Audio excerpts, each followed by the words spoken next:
Salut les gars, salut les filles, j'espère que vous allez bien. Salut les non-binaires, les genderqueer, genderfluides, les cisgenres, les aromantiques, les asexuels, les cisnormativés, les mi-romantiques, les spirituels, les lapins, les écureuils, les choux-fleurs. Je crois que j'ai fait le tour, j'espère que vous allez tous bien, que vous êtes en forme et que vous êtes prêts pour cette nouvelle vidéo qui va être, je pense, très intéressante et très enrichissante pour la plupart d'entre vous.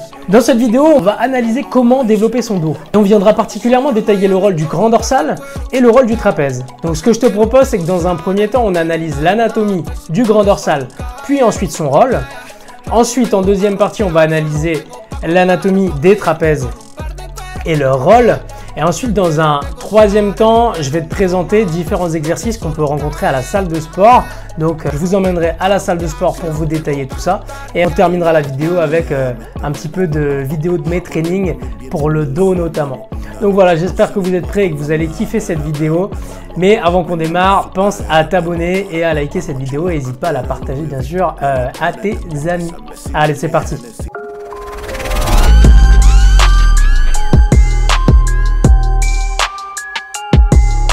Donc pour commencer, on va analyser l'anatomie du grand dorsal. Les insertions du grand dorsal se font sur la colonne vertébrale, en particulier de la vertèbre dorsale numéro 7 à la vertèbre lombaire numéro 5. Elle s'insère sur les processus épineux. Elle passe aussi par la crête sacrée de la crête iliaque et des 4 dernières côtes face latérale externe. Toutes ces fibres, vous pouvez le voir sur l'image, s'orientent et se regroupent vers l'épaule. À la fin, ça réalise une torsion et ça se termine par un tendon aplati au niveau de la coulisse bicipitale, à peu près à l'intérieur du bras. Donc ça, c'est pour l'anatomie. C'est important de comprendre ça puisque derrière, ça va nous permettre de comprendre son rôle en fonction de ses insertions, de sa terminaison et de l'orientation de ses fibres. Donc maintenant que le point anatomique est fait, on va analyser son rôle. Admettons que l'épaule soit le point mobile et que les autres insertions sont fixes. Si c'est le bras ou l'épaule qui vient bouger, le grand dorsal va permettre la rotation interne du bras, de l'humérus. Elle va permettre aussi l'adduction ainsi que la rétropulsion du bras. Donc déjà, ça c'est ultra intéressant puisque ça nous permet de prévoir un petit peu, de définir quels exercices vont être intéressants pour le travailler.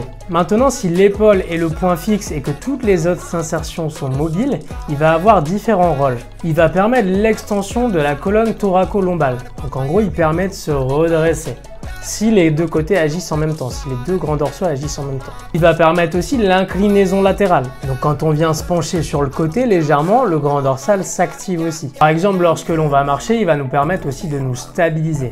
Il est stabilisateur au niveau du tronc. Donc voilà pour les différents rôles au niveau du grand dorsal. Maintenant, on va passer au trapèze.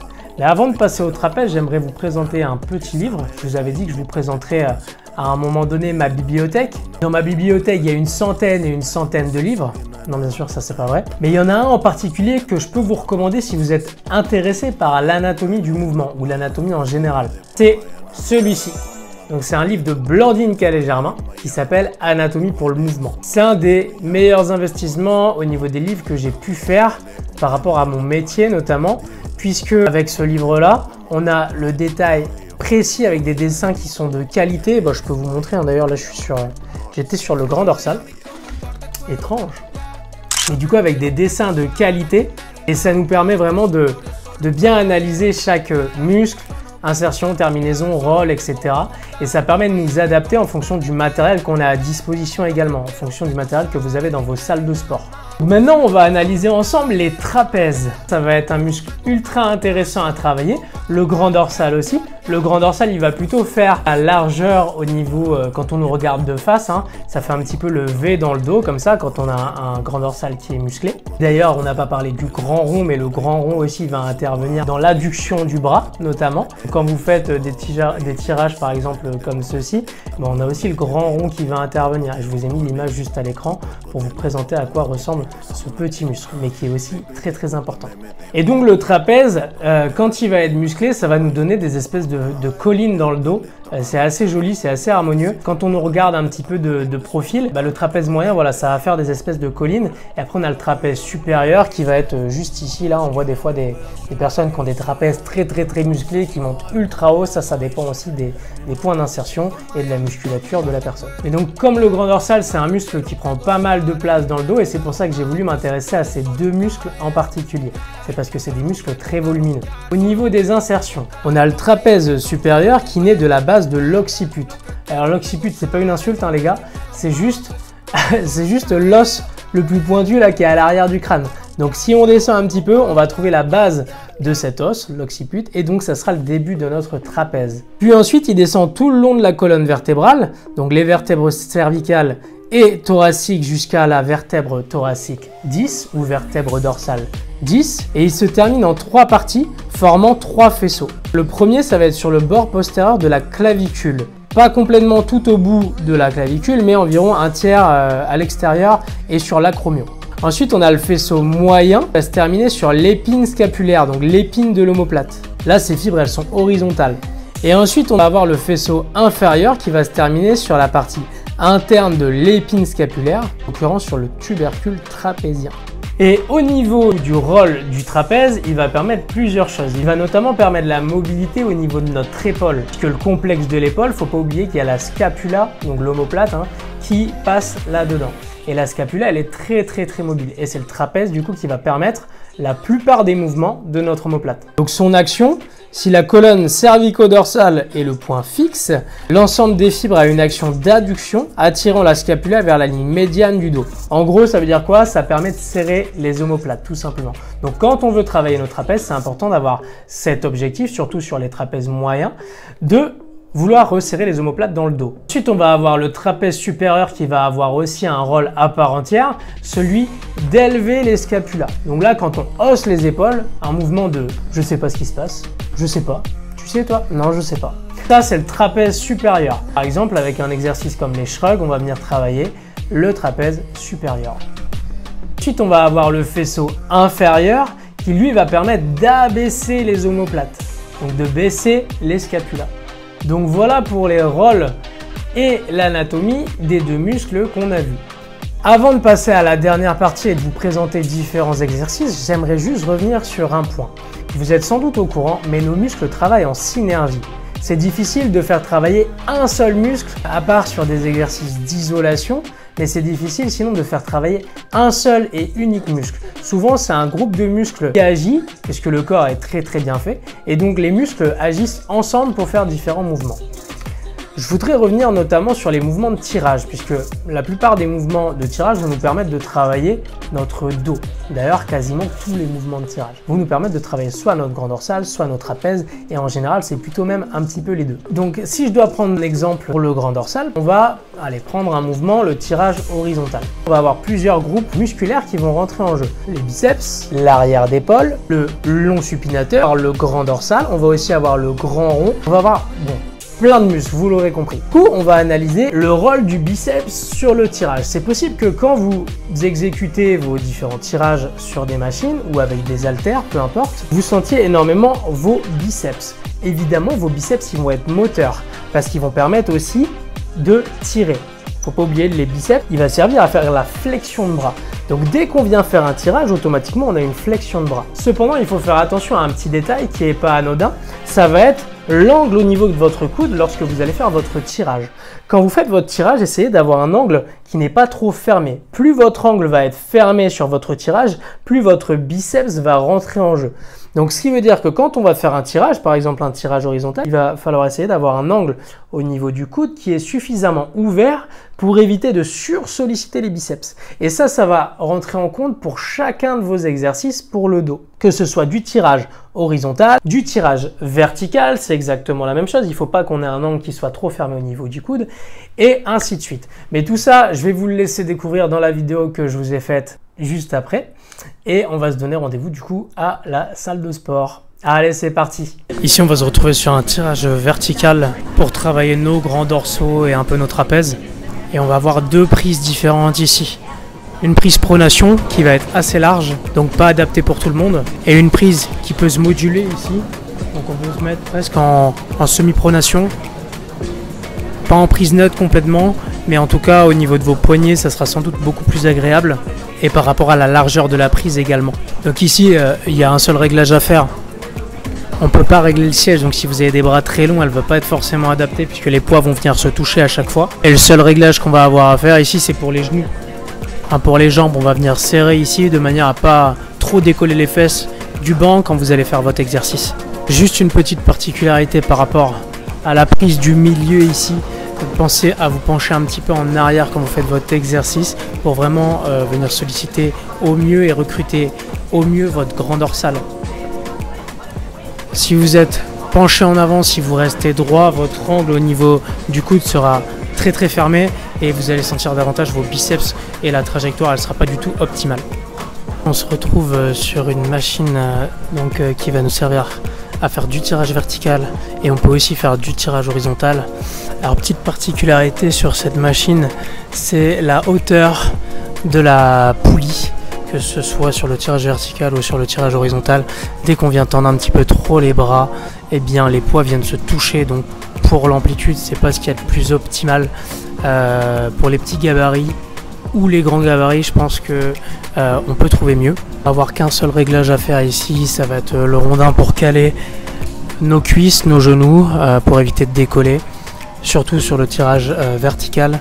Et ensuite pour ce qui est du tirage horizontal, on a les petites cales au sol là qui nous permettent de mettre nos pieds, mais encore une fois vous allez voir que c'est pas ultra optimal, puisque dès qu'on vient tendre un petit peu trop les bras, eh bien les poids viennent se toucher.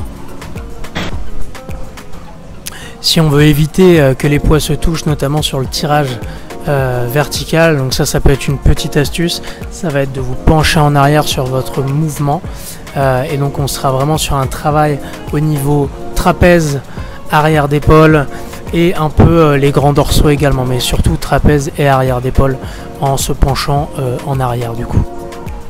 Donc typiquement, si tu dois choisir une machine de tirage vertical ou une machine en tirage horizontal, je te conseillerais plus de t'orienter vers celle-ci, où là l'angle de travail sera beaucoup plus important, l'amplitude sera beaucoup plus importante, tu pourras te faire beaucoup plus plaisir avec moins de contraintes.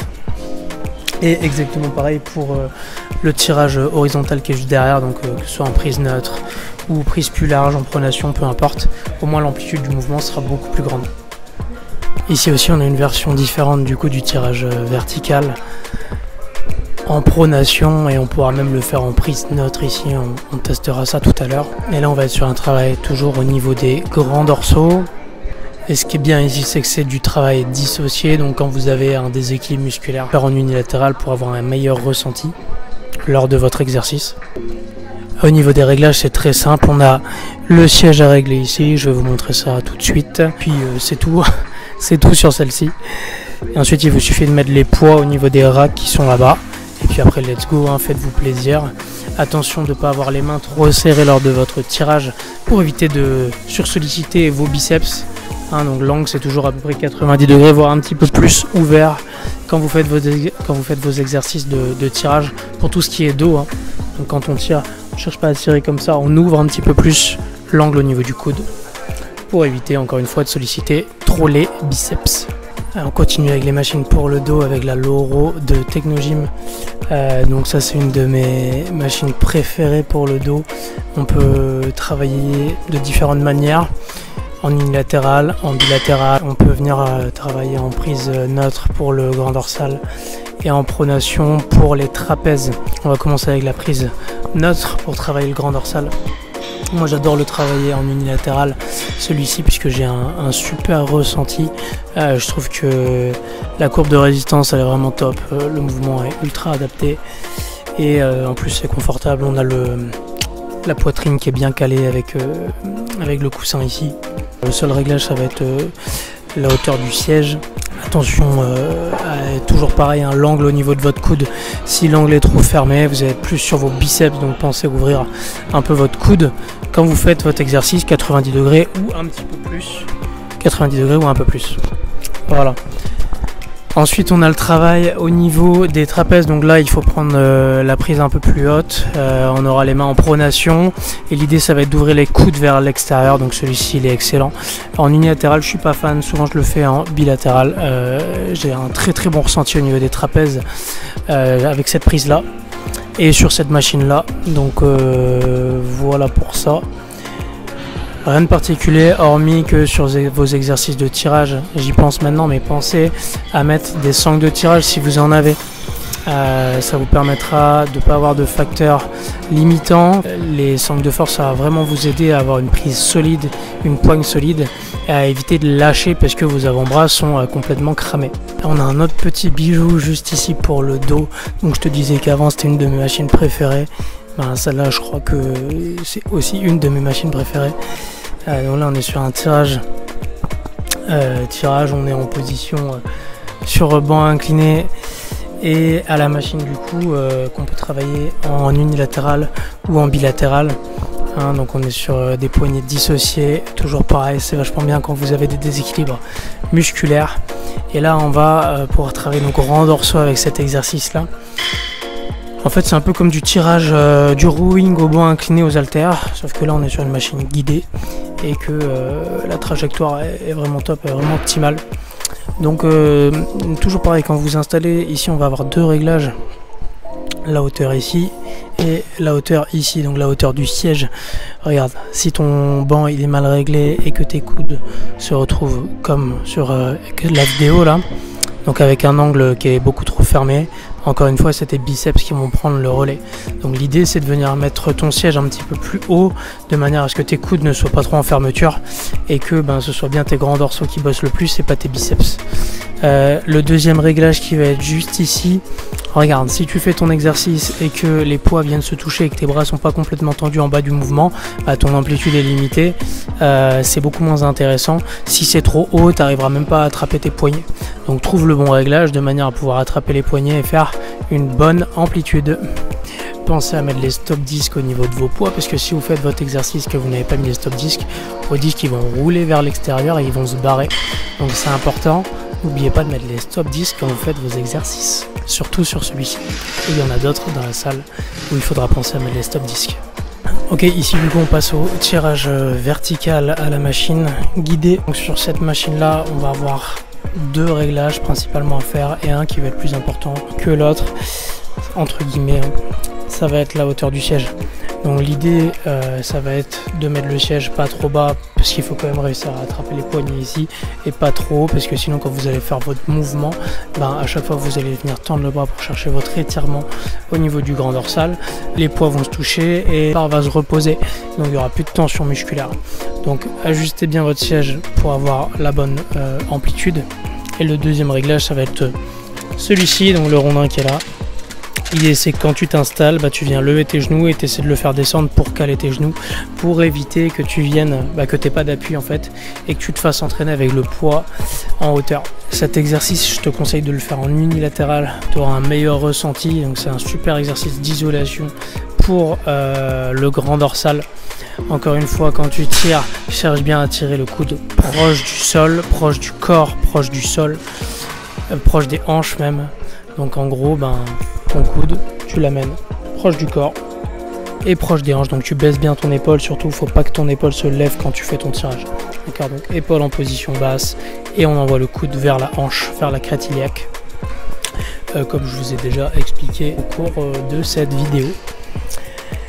N'hésitez pas à venir vous pencher un petit peu plus en arrière aussi. Quand vous faites votre exercice ici, ne restez pas droit. Donc on vient se pencher un peu en arrière et un petit peu sur le côté. Et là, votre mouvement sera parfait. La courbe de résistance, la courbe de force sera nickel, sera excellente. Pour la trajectoire, quand j'entends la courbe, c'est la trajectoire de la résistance qui sera la plus optimale possible. Donc voilà pour ça. Ici au niveau de la prise, vous êtes en prise presque supination, pas complètement en supination, donc ce qui fait que quand on a les poignets qui sont pas très mobiles, ça passe, d'accord. Si on devait faire un tirage par exemple à la barre droite et vraiment là en supination, ça peut venir gêner un petit peu au niveau des poignets. Là on est pas complètement en supination, on est un petit peu en ouverture quand même, et ce qui permet d'avoir pas trop de contraintes au niveau des poignets quand on n'est pas mobile. Voilà, bon, je vous montre tout ça en vidéo tout de suite.